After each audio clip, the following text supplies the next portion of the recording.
السلام علیکم ورحمة الله وبرکاته. بسم الله الرحمن الرحیم.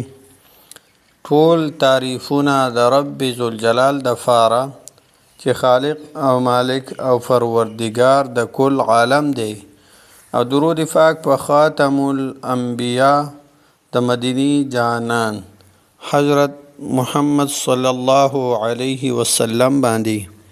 امید د رب ذوالجلال نه ساتمه چې تاسو به روغ جوړ یئ، په صحت به برابر یئ. الله جل شانه نه هر قسم مرضونو، آفتونو، تکلیفونو او غمونو، پریشانو نه په امن کې وساته. الله جل شانه هر خواهش، هر مقصد د خپل خزانو د غیب نه پوره کا. الله جل شانه عمر دراز سره د صحت نصیب کا. عزتمندو محترمو، مانن ستاسو د فاره یو وظیفه راوړې ده د قرآن پاک یو آیات مبارکه دی، او بیا د سورت یاسین دا د قرآن شریف زړه دی، د هغې آیات مبارکه دی. د مبارک قرآن شریف د مبارک سورت مبارک آیات مبارکه دی، او دا وظیفه د هغه چا د فاره ده، یعنی د چا څه خواهشات وي، په زړه باندې څه ارمان وي او حاجت وي او نه پوره کیږي که نه، نو د هغې د فاره ډېر مجرب عمل دی او ډېر عظیم الشان عمل دی، قرآني عمل دی.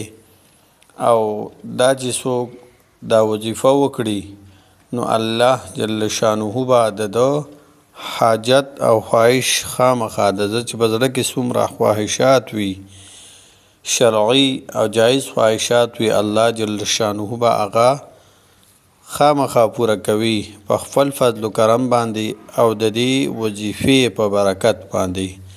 یعنی دا وظیفه ډیره مجربه ده، او څومره علما چې تیر شوي دي او څومره ژوندي دي د هغوی نه دا ثابته ده، او هر چا پې خپل خواهشات پوره کړي دي.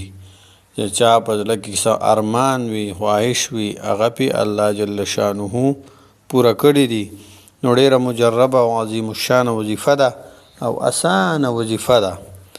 یو قرآن شریف آیات مبارکه دی، بس دغه سل ځله ویل دي، او به د هغې نه پس په الله جل شانه نه دعا وغواړئ، او فوراً به الله جل شانه ستاسو خواهش او ستاسو حاجت پوره کی. راځو د وظیفې طرف ته. وظیفه کمه ده، آیات کم دی، صورت کم دی. نو وظیفه ډېر اسانه ده، په اودس کې کول دي.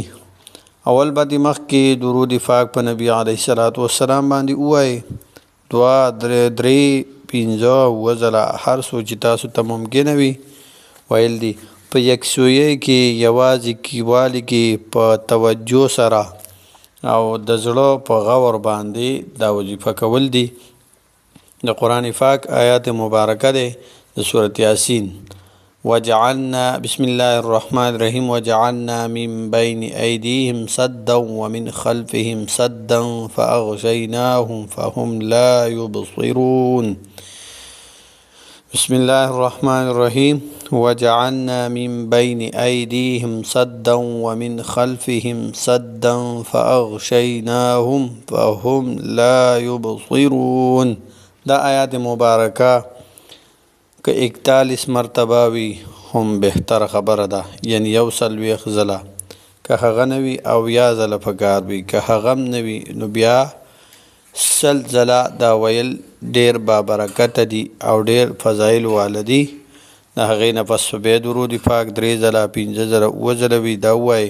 بیا به د الله جل شانه نه دعا وغواړئ. الله جل شانه به ستاسو دعا، ستاسو خواهشات، ستاسو حاجات او ستاسو کم ارمانونه وي په زړه باندې هغې دپاره دعا وغواړئ. الله جل شانه به هغه په خپل فضل و کرم سره د دې وظیفې پر برکت سره به خامخا پوره کوي. السلام علیکم ورحمة الله وبرکاته.